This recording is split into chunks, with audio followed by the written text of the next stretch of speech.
भवानी शंकरो वंदे श्रद्धा विश्वास रूपिणौ याभ्यां विना न पश्यन्ति सिद्धः स्वान्तः स्थमीश्वरम। हर हर महादेव। हार्दिक स्वागत करता हूं आप सभी भगवत प्रेमी दर्शकों का आपके अपने ही YouTube चैनल जगत पिता शिव में। भगवान श्री खटवांगेश्वर महादेव जी की कृपा से आप सभी स्वस्थ सकुशल और प्रसन्न होंगे, ऐसा मुझे विश्वास है। सकृत संस्मरणात् शंभोर नश्यन्ति क्लेश संचयाः शिवम संपूज्यये नित्यम भक्तिमात्मोपलब्धये।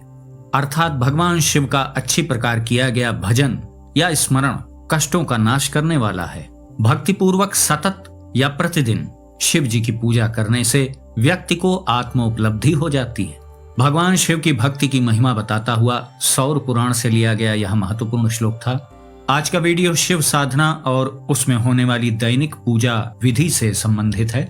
बहुत से दर्शक जनों ने ऐसी जिज्ञासा प्रकट की थी कि एक शिव साधक दैनिक रूप से शिव जी की पूजा कैसे करे, किन विशेष बातों का वो ध्यान रखे। तो इसलिए ही आज इस विषय पर यह वीडियो बनाया जा रहा है।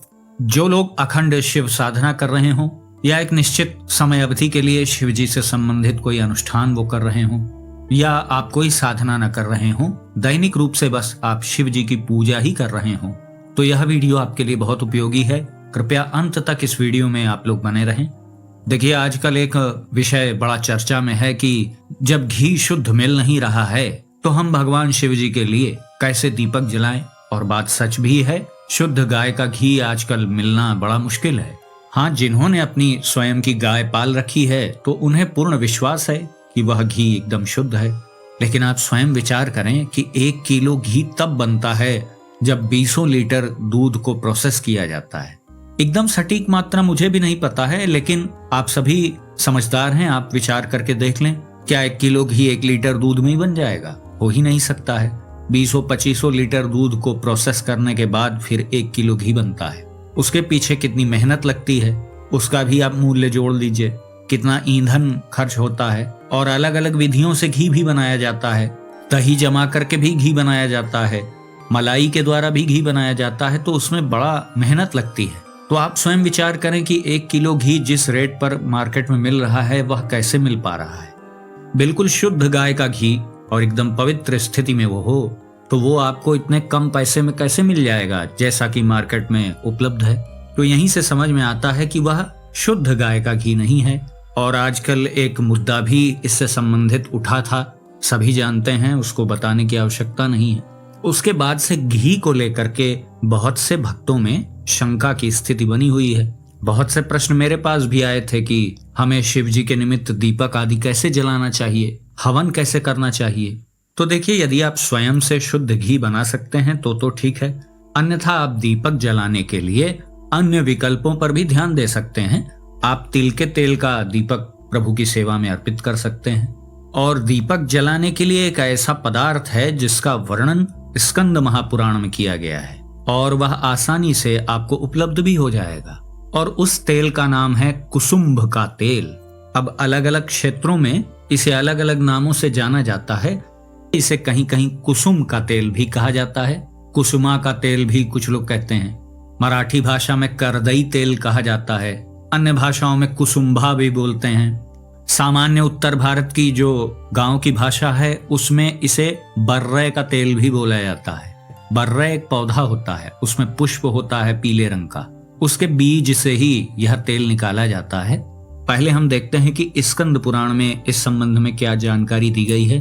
श्री स्कंद पुराण में माहेश्वर खंड में इसका वर्णन है, जहां पर लिखा है, जिन्होंने भगवान शिव के मंदिर में कुसुम्भ के तेल से युक्त दीपक अर्पित किए हैं वे अपने ऊपर और नीचे की 10-10 पीढ़ियों के साथ शिवलोक में निवास करते हैं। इस प्रकार के दीपदान के फल से वे ज्ञानी भी हो जाते हैं। उस व्यक्ति में ज्ञान भी प्रकाशित होने लगता है। दीपक का कार्य ही प्रकाशित करना है। प्रभु की सेवा में आप दीपक को अर्पित करते हैं तो आपकी बुद्धि भी ज्ञान के प्रकाश से युक्त हो जाती है। तो देखिए, स्कंद पुराण तो स्पष्ट कह रही है कि कुसुम्भ के तेल का दीपक जलाना बड़ा लाभदायक है। इस तेल का प्रयोग सौंदर्य प्रसाधन में भी होता है, भोजन पकाने में भी होता है और दीपक जलाने के लिए तो यह सर्वश्रेष्ठ है ही। अभी आपने स्कंद पुराण का मत भी सुन लिया है। हो सकता है कि आपके आसपास यह न मिले तो आप ऑनलाइन भी चेक कर लीजिएगा, तो आपको यह मिल जाएगा। और इसके बारे में अधिक आप जानकारी लेना चाहेंगे तो इंटरनेट पे उपलब्ध है। फिलहाल तो यह आप जाने कि एक समस्या का हल मैंने आपको बता दिया कि यदि आपके पास शुद्ध गाय का घी उपलब्ध नहीं है तो कोई समस्या नहीं है। आपके पास दो विकल्प हैं। आप तिल के तेल का दीपक भी जला सकते हैं और कुसुम्भ के तेल का प्रयोग भी आप कर सकते हैं, और वह भी शास्त्रोक्त रूप से प्रमाणित है।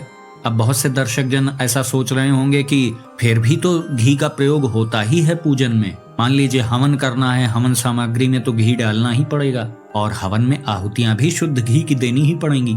तो देखिए, उसका कोई विकल्प नहीं है। आपको हवन के लिए थोड़े से शुद्ध घी की आवश्यकता पड़ेगी। आप प्रतिदिन तो हवन करते नहीं होंगे, एक निश्चित समय अवधि पर ही आप हवन आदि करते होंगे।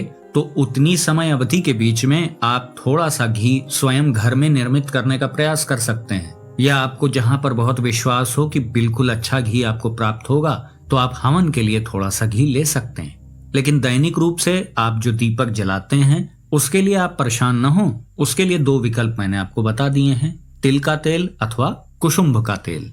शिव पूजा के संबंध में श्री स्कंद पुराण में और आगे लिखा है कि जो भगवान शिव जी के ऊपर सुशोभित दूसरों द्वारा चढ़ाई हुई पूजा सामग्री को देखकर संतोष प्राप्त करता है। मतलब आप समझ रहे हैं, आप शिवालय में गए, वहां किसी ने बहुत दिव्य श्रृंगार किया हुआ है प्रभु का, उसने आपसे कोई सहयोग नहीं लिया, उसने अपनी क्षमता से, अपने परिश्रम से प्रभु का श्रृंगार किया, लेकिन आप देख करके बहुत प्रसन्न हो गए, आपको बहुत अद्भुत आनंद प्राप्त हुआ, तो ऐसे व्यक्ति के लिए स्कंद पुराण कहती है कि वह श्रेष्ठ लोकों में जाता है। भगवान शिव के ऊपर सुशोभित दूसरों द्वारा चढ़ाई गई जो सामग्री है उसे देखकर जो संतुष्ट होता है, तो उसके लिए यह कहा जा रहा है कि वह श्रेष्ठ लोकों में जाता है। जो कार्तिक मास की रात्रि में श्रद्धा पूर्वक शिव जी के समीप दीप माला समर्पित करता है।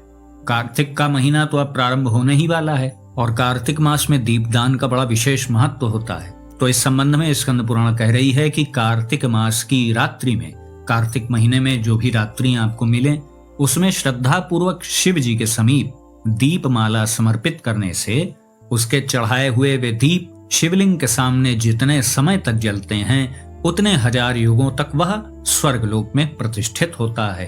अब शास्त्रों में यह लिखा है, ठीक है, इस भावना से भी आप कर सकते हैं, लेकिन श्रेष्ठ भावना यह है कि हे प्रभु, आप मेरे इष्ट हैं, मैं आपका सेवक हूँ, बस आपकी प्रसन्नता के लिए मैं ये कर रहा हूँ।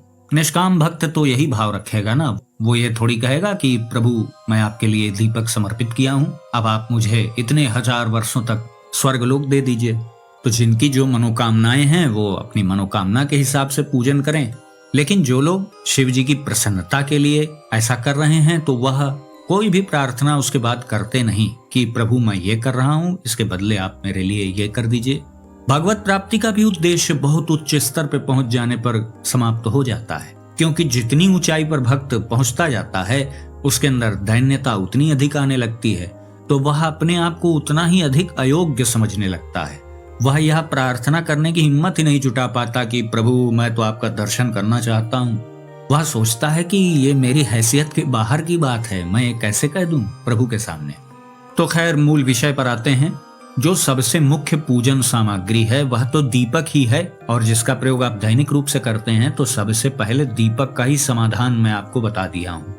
आगे श्री स्कंद पुराण में वर्णन है, जो कपूर, अगर और धूप से भगवान सदाशिव जी की पूजा करते हैं और प्रतिदिन कपूर की आरती उतारते हैं, वे सायुज्य मुक्ति को प्राप्त होते हैं। मतलब आप अपने दैनिक पूजा में कपूर, धूप आदि का जो प्रयोग करते हैं, आरती आदि करते हैं, उससे सायुज्य मुक्ति का मार्ग प्रशस्त होता है। अब यहाँ पर कुछ दर्शकों के मन में ऐसी शंका आ सकती है कि क्या कपूर और धूप से भी मुक्ति मिलेगी अब?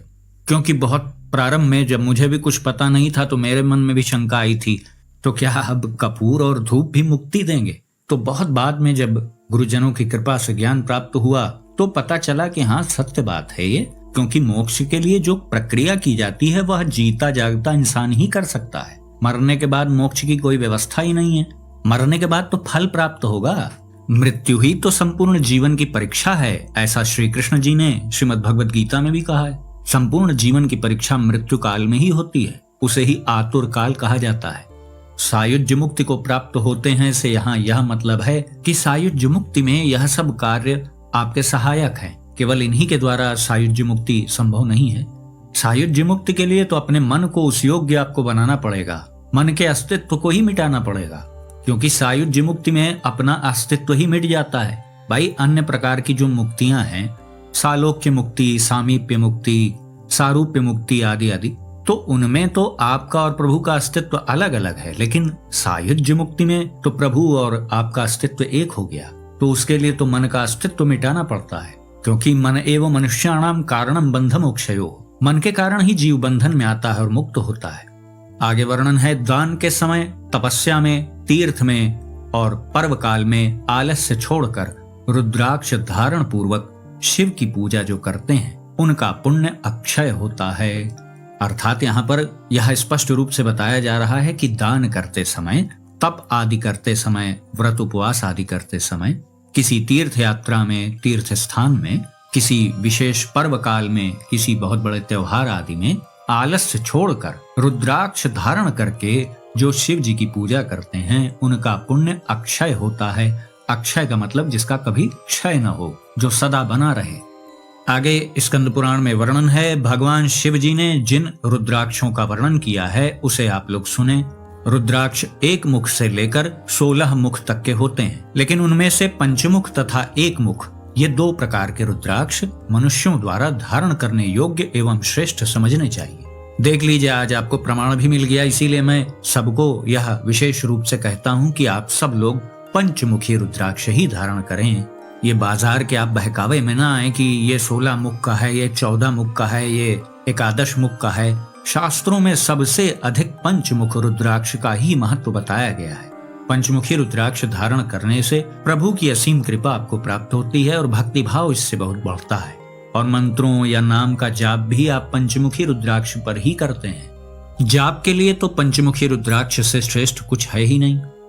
आगे वर्णन है, जो प्रतिदिन एक मुख रुद्राक्ष धारण करते हैं उन मनुष्यों को जीवन मुक्त जानना चाहिए। एक मुखी रुद्राक्ष भी शुभ होता है, लेकिन यह एक आदर्श वाक्य है। अब एक मुखी रुद्राक्ष आप ले आइए और उसे आप धारण कर लीजिए तो आपको आत्मज्ञान हो जाएगा, आप जीवन मुक्त हो जाएंगे। यह एक आदर्श वाक्य है। यहाँ यह बताया जा रहा है कि एक मुखी रुद्राक्ष की अधिकतम जो महत्ता है, जो आपको वो प्रदान कर सकता है, वह ये है कि वो आपको जीवन मुक्त स्थिति तक भी पहुंचा सकता है। यह सब बस सहायक हैं आपके। आगे वर्णन है, जो प्रतिदिन पंचमुख रुद्राक्ष धारण करता है वह रुद्रलोक में जाता है और उन्हीं के साथ आनंद का भागी होता है। जब तक क्रिया योग, स्नान और देव पूजा आदि जो भी शुभ कर्म किया जाता है वह रुद्राक्ष धारण करने से अनंत फल देने वाला हो जाता है। मतलब जब तप और जो पूजा पाठ आप करते हैं, स्नान करते हैं तीर्थों में, यज्ञ अनुष्ठान आदि जो भी आप करते हैं, वह यदि रुद्राक्ष धारण करके किया जाए तो अनंत फल देने वाला हो जाता है। और यह ध्यान रखें कि रुद्राक्ष धारण करने का अधिकार सभी महिला पुरुष को है। हर कोई रुद्राक्ष को धारण कर सकता है, बस उससे संबंधित कुछ नियमों का आपको ध्यान रखना होता है। जैसे आप उसे पहन करके शौचालय आदि में ना जाएं, अपवित्र स्थानों पर ना जाएं, उसे पहनकर आप बहुत निम्न स्तर की वार्तालाप ना करें, तब तो उसकी मर्यादा रहेगी, वरना उसकी शक्ति क्षीण होती जाएगी। शव यात्रा आदि में जहां जन्म या मृत्यु से संबंधित अशुद्धि चल रही हो, ऐसे स्थान पर, श्मशान घाट आदि पर रुद्राक्ष को धारण करके नहीं जाना चाहिए गृहस्थों को। सन्यासियों के लिए तो कोई नियम ही नहीं है, वह हर क्षण रुद्राक्ष धारण किए रख सकते हैं, वह शिवलिंग को भी धारण कर सकते हैं शरीर पर, उन्हें अधिकार है। लेकिन गृहस्थ लोगों को रुद्राक्ष धारण करने के बाद बहुत पवित्रता का पालन करना चाहिए। अपवित्र बिस्तर पर पहनकर सोना भी नहीं चाहिए। यदि आप पूर्ण रूप से ब्रह्मचर्य का पालन करते हो, आपका बिस्तर आदि बिल्कुल पवित्र हो, तो आप सो सकते हैं। अन्यथा रुद्राक्ष को रात्रि में उतार देना चाहिए और सुबह स्नान के बाद पूजा करते समय आप धारण कर लें। आगे वर्णन है, जो लोग मंत्र द्वारा विभूति से अर्थात भस्म से अपने ललाट में त्रिपुंड धारण करते हैं वे रुद्रलोक में रुद्र होंगे। देखिए भस्म की क्या महत्ता बताई जा रही है। कपिला गाय के गोबर को भूमि पर गिरने से पहले ही हाथ में या किसी पात्र में आप ग्रहण कर लें, उसे सुखाकर विभूति के लिए संग्रह कर लें, फिर भस्म बनाने की प्रक्रिया आप कर सकते हैं। जो सर्वांग काली गाय आपको मिल जाए उसके गोबर से आप भस्म बना सकते हैं। यह विभूति सब पापों का नाश करने वाली बताई गई है। तो इस प्रकार हमने जाना कि भगवान शिव जी के लिए विशेष प्रकार का दीपक हम कैसे जला सकते हैं, और प्रतिदिन जो हम कपूर की आरती करते हैं उसका क्या महत्व है, और शिव पूजा में रुद्राक्ष की क्या महिमा है, यह भी आप जान गए। तो आपको अपनी दैनिक पूजा में इस विशेष प्रकार के दीपक का प्रयोग करना चाहिए। कपूर का प्रयोग आप प्रतिदिन अवश्य करें। और तीसरी सामग्री है रुद्राक्ष, जो आपको स्वयं धारण करनी है। तो आप यह अवश्य ध्यान रखें कि शिव पूजन के समय आप शिव जी का मंत्र जाप आदि करते समय या उनका नाम जाप आदि करते समय आप रुद्राक्ष धारण किए हों, इसका आप ध्यान रखें। चौथी महत्वपूर्ण चीज आपको पता चली कि भस्म का क्या महत्व है, तो आपको प्रतिदिन भस्म भी धारण करना चाहिए। प्रतिदिन आप भी भस्म धारण करें और शिवलिंग पर भी भस्म से त्रिपुंड लगाएं। और पांचवी जो महत्वपूर्ण चीज है वह है जलाभिषेक। यह कार्य तो प्रतिदिन आपको करना ही करना है। यह 5 बातें आप अपनी दैनिक पूजा में अवश्य ध्यान रखें। दीपक की बात तो इसलिए उठी कि बहुत से प्रश्न आए थे जो इससे संबंधित थे, लोगों ने अपनी समस्याएं बताई थी, तो इसलिए ही शास्त्रोक्त प्रमाण के सहित श्री स्कंद पुराण में जैसा वर्णन था वैसा मैंने आपको बता दिया। आपके पास यदि शुद्ध घी उपलब्ध नहीं हो पा रहा है तो आप कुसुम्भ के तेल का प्रयोग कर सकते हैं। प्रतिदिन पूजन में कपूर का अवश्य प्रयोग करें और शुद्ध कपूर का प्रयोग करें, जिसे भीमसेनी कपूर कहा जाता है, और इसकी महक ही बिल्कुल अलग होती है और इसी से लाभ भी होता है। जो नकली वाला होता है उसमें तो तमाम रसायन आदि मिले होते होंगे। रुद्राक्ष धारण करके पूजा जाप आदि करें। आपको भस्म धारण करना चाहिए और शिवलिंग पर भी भस्म से त्रिपुंड लगाना चाहिए, और प्रतिदिन आपको प्रभु का जलाभिषेक तो करना ही करना है। इसके अतिरिक्त आप शिव पूजन में रोली अर्थात जिसे कुमकुम कहते हैं उसका प्रयोग कर सकते हैं। साबुत अक्षत आप अर्पित कर सकते हैं। पुष्प, बिल्वपत्र, शमी पत्र, तुलसी की मंजरी, दूर्वा की घास, धतूरे के पुष्प, धतूरे का फल, बेलपत्र और उसका जो फल होता है बेल का, वह आपके पास उपलब्ध है तो आपको उसको अर्पित करना चाहिए। खस के इत्र का प्रयोग आपको पूजन में अवश्य करना चाहिए। खस का इत्र गाढ़े हरे रंग का होता है और वह एक प्रकार की जंगली घास होती है, उसी से वह इत्र बनाया जाता है जो महादेव जी को बहुत प्रिय है। तो खस के इत्र का प्रयोग भी आप विशेष पूजन में कर सकते हैं। धूप, दीप, नैवेद्य, फल, पान, सुपारी, दक्षिणा आदि भी षोडशोपचार पूजन के विशेष अंग हैं, तो यह सामग्री भी आप यथाशक्ति समर्पित कर सकते हैं। वैसे तो बहुत सी सामग्रियां पूजन में लगती हैं, वस्त्रादि भी है, यज्ञोपवीत है, माता जगदम्बा के निमित्त श्रृंगार की सामग्री आदि भी लगती है, लेकिन फिर पूजन बहुत बृहद हो जाएगा। दैनिक रूप से आप जितनी सामग्री इनमें से प्रयोग कर पाएं आसानी से, उसे आपको करना है। लेकिन विशेष रूप से जो मैंने 4 बातें प्रारंभ में बताई उस पर ध्यान दें। पहला दीपक, दूसरा कपूर, तीसरा रुद्राक्ष, चौथा भस्म। इन 4 बातों पर आप विशेष ध्यान दें। तो बस यही कुछ विशेष बातें थीं जो महादेव जी की पूजा से संबंधित थी। तो आज का वीडियो हम यहीं समाप्त करते हैं। आशा करता हूं जो भी जानकारी आपको दी गई वो आपको अच्छी लगी होगी। यदि वीडियो आपको पसंद आया तो इसे लाइक करें, अपने मित्रों बंधु बांधवों के साथ शेयर करें। यदि इस चैनल का वीडियो आप पहली बार देख रहे हैं तो कृपया इस चैनल को सब्सक्राइब करें और बेल आइकन को भी अवश्य प्रेस कर दीजिएगा, जिससे आगे आने वाले जो मेरे वीडियोज हैं उसकी सूचना आपको सही समय पर प्राप्त हो जाए। तो भगवान श्री ब्रह्मांडेश्वर महादेव जी से मैं ऐसी प्रार्थना करता हूं कि वो आप सभी को सदा सुखी, स्वस्थ और ऊर्जावान बनाए रखें। मिलते हैं अगले वीडियो में एक नई और उपयोगी जानकारी के साथ। तब तक के लिए आप सभी भगवत प्रेमी भक्तों को हर हर महादेव।